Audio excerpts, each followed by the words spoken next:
Hay básicamente cuatro sistemas operativos de los cuales se deriva casi todo lo que nosotros tenemos en la computación moderna. Obviamente, el sistema operativo más popular que ustedes conocen es Windows. Windows es el sistema que está en más del 90% de las computadoras del planeta entero.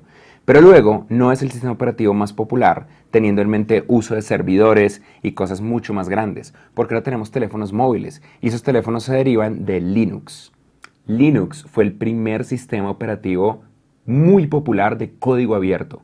Hubo otros antes, algunos no tan completos, pero Linux tuvo el golpe de suerte y la comunidad correcta para explotar en popularidad. Junto con Linux también existe otro sistema operativo de código abierto extremadamente famoso, llamado FreeBSD. FreeBSD es un sistema operativo muy conocido por ser el núcleo en el que se basó una empresa llamada Next para crear un sistema operativo, una empresa de Steve Jobs, que luego fue adquirida por Apple y es la forma en la que Steve Jobs vuelve a Apple y crea Mac OS X, que al día de hoy ha cambiado de nombre por completo y ahora simplemente se llama Mac OS. Así que por ahí arrancamos. Windows entonces es un sistema cerrado, mientras que Linux es un sistema open source. Y es posible hacer a Linux un sistema libre. Igualmente, FreeBSD es un sistema completamente open source y que también es posible hacerlo como un sistema operativo libre. La diferencia entre libre y open source es una diferencia muy interesante y que normalmente es motivo de dolor, porque no necesariamente por el hecho de que un sistema operativo sea open source significa que sea libre. Libre implica que cualquier persona tiene el derecho a reescribir, redistribuir y poder modificar el sistema operativo, y luego las modificaciones que otras personas le hagan también tienen que ser libres. Hay muchas definiciones de libertad y esto todavía, aún en el 2017, es en cierto modo motivo de debate. Sin embargo, ya es claro para casi toda la industria que libre es normalmente como conocen a ciertas licencias, como por ejemplo la licencia GPL de la organización GNU. GNU es una organización dedicada a crear software libre. El software open source es un poco diferente. El software open source es código abierto que puede ser descargado de manera gratis y que lo puedes redistribuir, pero que no necesariamente garantiza la libertad del código. Es completamente posible que, por ejemplo, Platzi distribuya una pieza de código open source, pero que no sea libre. Que, por ejemplo, si haces modificaciones, aunque la distribuyamos de manera abierta, nos tengas que reportar esas modificaciones. O que solamente Platzi sea la única empresa que tenga el derecho de redistribuir las modificaciones. Esto pasa mucho, por ejemplo, con códigos que tienen componentes libres, pero que tienen componentes cerrados. Uno de los componentes cerrados típicos son los logos o las piezas multimedia, las imágenes, los sonidos, los videos. Muchos de estos, como las marcas, no pueden ser redistribuidos de manera libre, porque las marcas por definición tienen que ser protegidas. Entonces, por ello hay sistemas operativos corporativos, pero que son open source, estilo Red Hat, y versiones libres o de código mucho más abierto, como por ejemplo CentOS o Fedora, versus la misma distribución de Linux. La distribución del código es importante para los sistemas operativos y usan licencias diferentes. Ustedes lo van a encontrar a lo largo de sus carreras. La licencia de FreeBSD es una licencia llamada BSD. La BSD License es la que determina cómo se puede redistribuir el código y tiene ciertas reglas internas, mientras sea libre. También hay otras licencias como la MIT, mientras que la licencia más popular para redistribuir Linux es una licencia que se llama GNU GPL, que no solamente permite redistribuirlo, sino garantiza que las personas que redistribuyen el código tienen que aportar a la licencia. Algo muy curioso que pasa en este mundo es que la licencia BSD hace que Mac OS X esté completamente basado en FreeBSD. FreeBSD y OpenBSD, dos sistemas operativos extremadamente similares, tienen un kernel muy común. Y aquí tenemos que hablar un poco de ese sentido. ¿Qué significa el kernel? El kernel es el núcleo del sistema operativo, es donde está todo. Toda la forma en la que nos conectamos a la máquina, toda la forma en la que interpretamos las señales del procesador, todas las formas en las que hablamos con el hardware. Pero no está, por ejemplo, cómo representamos gráficamente esa información, no están los drivers, excepto los drivers muy básicos, y no está la capa de aplicaciones y permisos. El kernel corre en el anillo 0 que vimos al inicio de todo este curso. El kernel es el núcleo de cada sistema operativo. Windows tiene un kernel de Microsoft. Cada uno de los Windows tiene su propio kernel o núcleo. Históricamente han habido Windows que no cambian de kernel. Ha pasado con Windows Millennium, con Windows 98, 95, con Windows XP, el salto de Windows 7 a Windows 8 y cambios radicales, como por ejemplo cuando pasamos de Windows NT a tener Windows 2000 a tener Windows 7 y sobre todo con Windows 10 que ha unificado todo este concepto en un solo kernel. Son kernels completamente cerrados a los que podemos acceder a través de un concepto del que hablamos al inicio de la clase llamado APIs. Linux tiene una organización sin ánimo de lucro llamada kernel.org y esa es la dirección en la que lo puedes ver.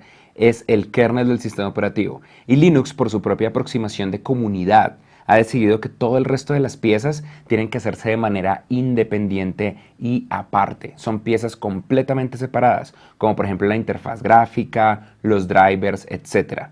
Linus Torvalds, el creador original de Linux, al día de hoy sigue desarrollando el kernel de Linux y sigue siendo la persona número uno que lo mantiene.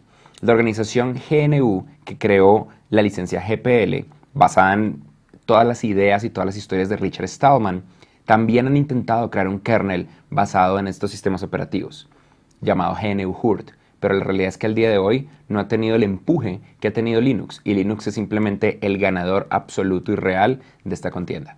La organización FreeBSD tiene una aproximación diferente. Ellos quieren hacer todo, quieren hacer el kernel, quieren hacer los drivers, quieren hacer el sistema gráfico, la interacción de interfaz, etc.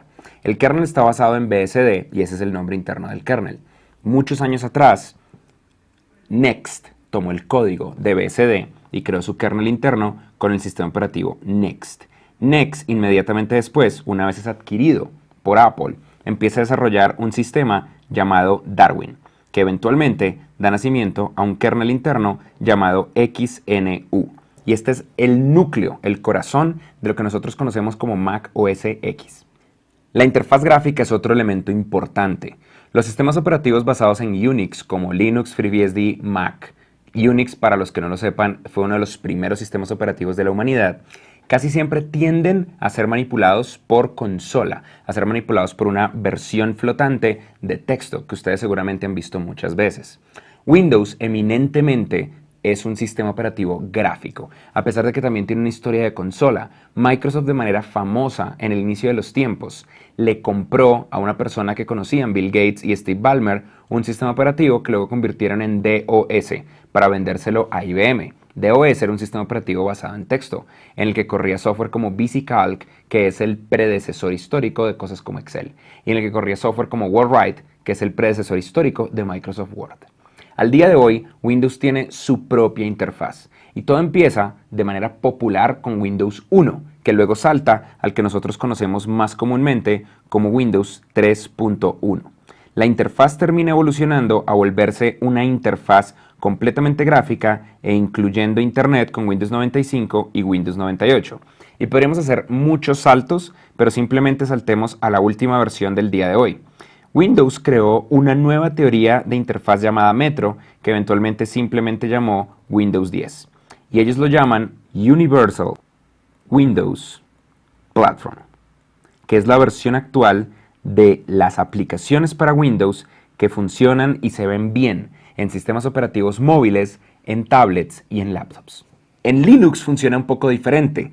Linux y BSD tienen un sistema como una capa que vuelve esa consola de texto una interfaz visual. Esa capa internamente se llama X y la forma más popular de ella es X11.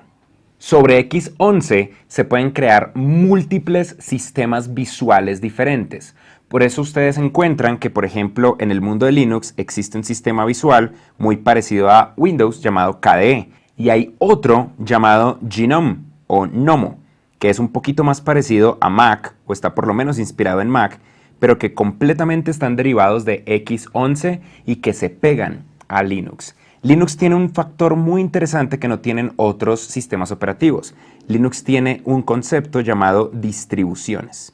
Y en las distribuciones ustedes van a encontrar diferentes sabores de Linux, diferentes formas de usar Linux de una manera que no necesariamente ustedes tengan que usar el mismo Linux de otra persona.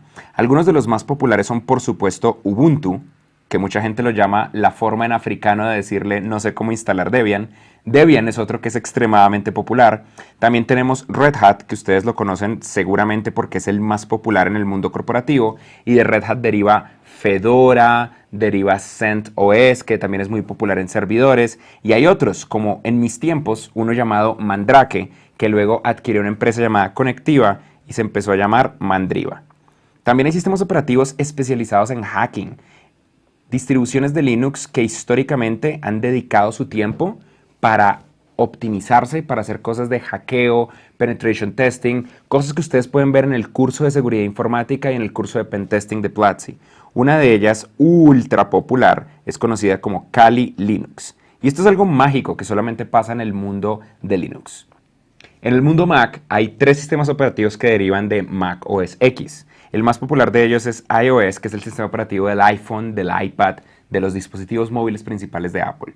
Pero también hay uno llamado watchOS, que viene a ser el sistema operativo del Apple Watch, el reloj de Apple. Y por último, uno muy poco conocido, pero que existe, llamado tvOS o tvOS, que es el sistema operativo del Apple TV. Todos ellos son sabores distintos, distribuciones cerradas diferentes dentro de Apple de Mac OS, el sistema operativo sobre el que ellos desarrollan todo el resto de sus dispositivos. Bien.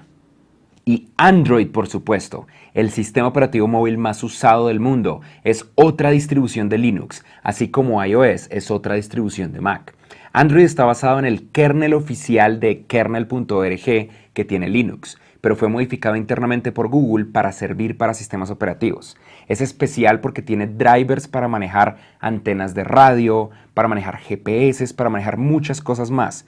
También es especial porque vive en un mundo fragmentado, donde iOS siempre intenta hacer la misma experiencia en el mismo sistema operativo, en los mismos dispositivos. Android vive en un mundo completamente diferente. No solamente Google determina las guías humanas de interfaz de Android, pero también otros operadores y sobre todo otros fabricantes de hardware pueden modificar el sistema operativo para generar diferencias fuertes. Por eso nosotros vemos diferentes versiones de Android de empresas como Samsung, Huawei, Sony o incluso empresas como el OnePlus One. Cabe aclarar que en la historia de los sistemas operativos hay un sistema operativo que desapareció para siempre, del que vale la pena hablar. Windows y Mac, todos vienen de lo que Bill Gates llamaba el vecino rico al que todos vamos a robar. Vienen de una empresa que se olvidó en la historia, una empresa llamada Xerox. Xerox, sí, es esa empresita que ustedes conocen como la empresa que crea las fotocopiadoras. Pero Xerox creó la computación móvil como la conocemos, la programación orientada a objetos, las ventanas, el mouse. Simplemente que tanto Steve Jobs como Bill Gates se inspiraron en una empresa que consideraba esta investigación como un juguete, en una empresa que nunca le dio el valor a la increíble revolución de la computación que tenía en sus manos. En 1981, Xerox creó un sistema llamado el Xerox Star. Todo lo que nosotros conocemos viene de ahí. Viene de Xerox Star, el sistema operativo que creó las ventanas.